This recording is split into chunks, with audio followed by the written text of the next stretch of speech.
This is the Rock River Arms LAR-15 Car A4. This is Rock River Arms' sort of entry-level model. I've had this for about 5 years now. I've put lots of rounds through it. I've killed lots of prairie dogs with it. I've shot lots of targets with it.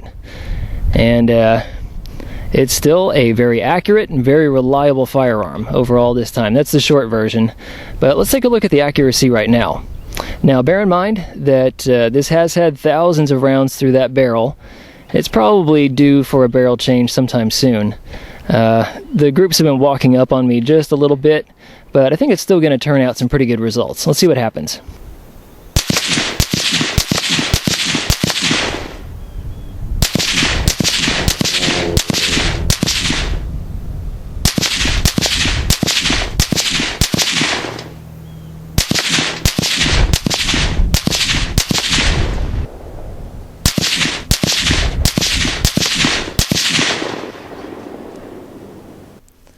Alright, let's check out these results. Not as pretty as what I'm used to seeing. It's a little bit disappointing. But I guess it's not too bad. Let's take a look at this. Alright, looks like our best group was the 55 grain full metal jacket boat tail. And that's coming in a little bit over 1.5 inches, just a tiny bit over 1.5 inches. These were the 62 grain SS109. These were pulled bullets. And okay, we're getting a bit over 2 inches there. Let's see if this one's a little long. Yeah, definitely. It's like 2 1/4. Almost 2 1/4 there. This right here is the 75 grain boat tail hollow points. That's almost 2 inches across right there. This is more what I'm used to seeing. It could be that I'm either shooting badly today, or it could be that the barrel's just getting a little bit old. It's had quite a few rounds through it. This one opened up to 3 inches. This is the Silver Bear steel case.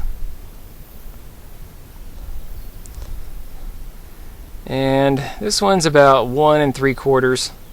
This is the 55 grain Mid-South hollow point.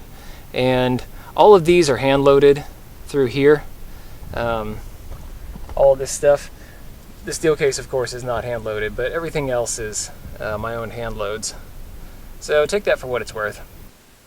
This group I shot a few weeks ago with my usual 75 grain boat tail hollow points is a better representation of what I usually see when I'm out shooting. Now this may look like a similar size group, that it's 1.5 inches across, but this is at 200 yards, so it's effectively 3/4 MOA. Now let's address some matters of practical accuracy. Every time I come out here, what I do is I set up this human silhouette target. This is a full sizer, and I get back at the 600 yard range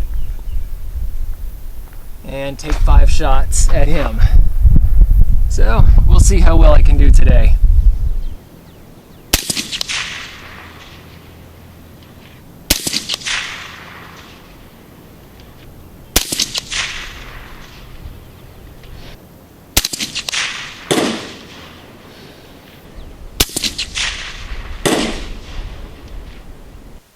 Since I don't have a spotter today, I had to take my own cider shots, so 3 ended up on paper and 2 fell off. But once I figured out what the wind was doing, I went back and shot the next string. So I have these 5 shots, they're all in the black. And this is what I would call Minute of Man. Let's get a few things straight. This is a commercial grade rifle. It is in no way mil-spec. I don't think a single part on this would be considered mil-spec. Nothing is magnetic particle inspected or anything like that. Rock River just does a good job of selecting commercial manufactured parts and putting them together in these rifles.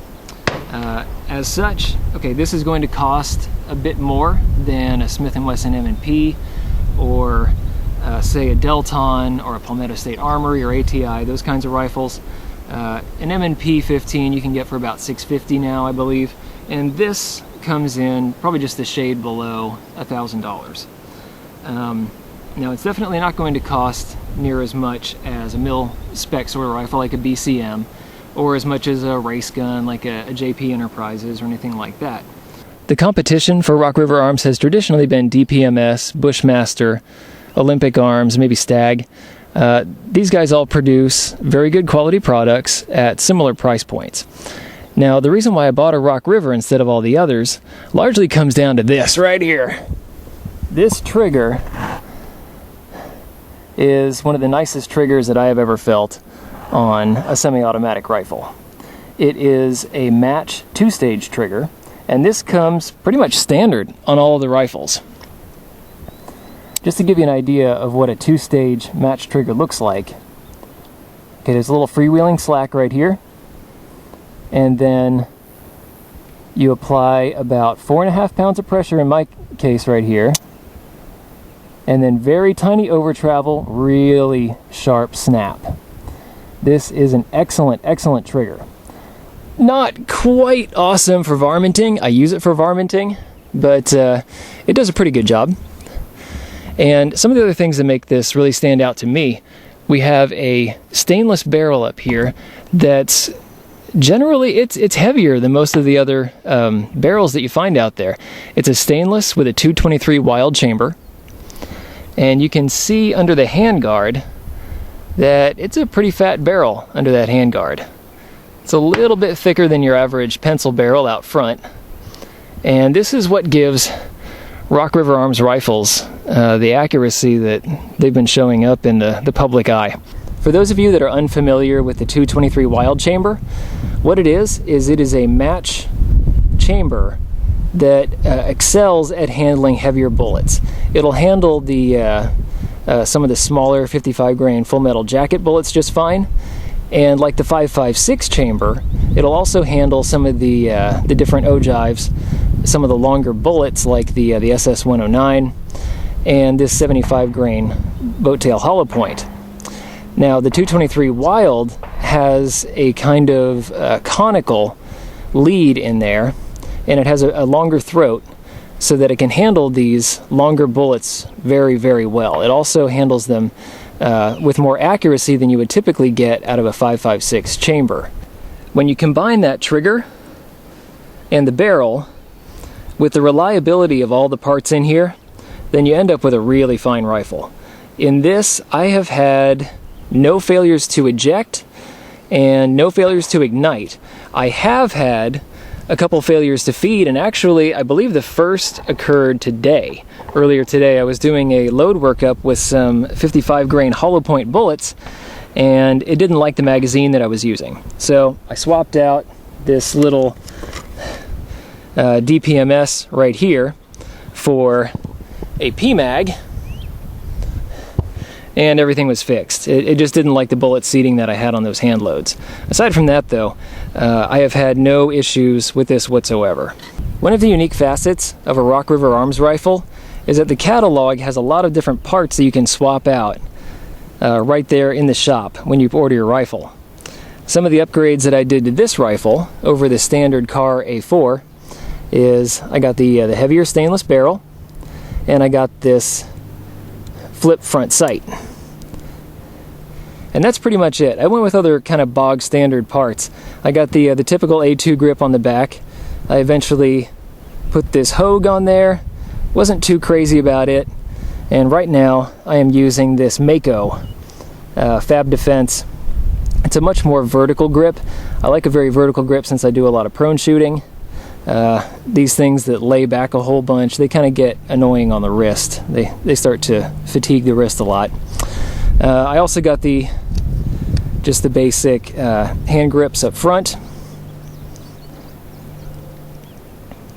with the usual delta ring on the back, and then I free floated it later to get a little bit more accuracy out of it and to be able to mount stuff like this Magpul AFG. In addition to upgrading the ergonomics of the rifle, you can do all kinds of things to make this the rifle you want. You can get all kinds of different barrel lengths. Anything from 16 inches up to 24 inches. They offer different barrel weights, like bull barrels for varminting, or some lighter weight barrels. This one's kind of a medium heavy. And you can get all kinds of chamberings too. Some of the stuff that they offer now, you have the 223 556 chamber, which is pretty standard everywhere. But you can also get that 223 Wylde. They make rifles in 308, 7.62 by 51, 6.8 SPC, 300 Blackout, 458 SOCOM, 9mm, 40 Smith & Wesson, and now 7.62 by 39. My rifle uses direct gas impingement to run the action, but Rock River also does offer some piston models, and that includes both rifle length and pistol styles of rifles. And that's especially cool on the pistol one, since you don't have to have a tube on the back. It's just nice and flush. The bottom line here is that if you lie awake at night wondering if your rifle is mil-spec or not, this isn't the rifle for you. But if you want something that shoots very well, it's very accurate, very reliable, then Rock River Arms might be the one for you. And now I mentioned at the beginning of this review that you can't actually buy this rifle anymore. They still make the CAR A4, but you can't get this 16-inch stainless barrel. The good news there is that they've actually upgraded it. If you get the Elite CAR A4 for a few extra bucks, you get a 16-inch stainless barrel, 223 Wylde chamber, but what they've done is they've actually moved the gas port further forward. So it's a mid-length rifle. You're going to get probably a better gas impulse and a more reliable rifle over time. And that's a win to me.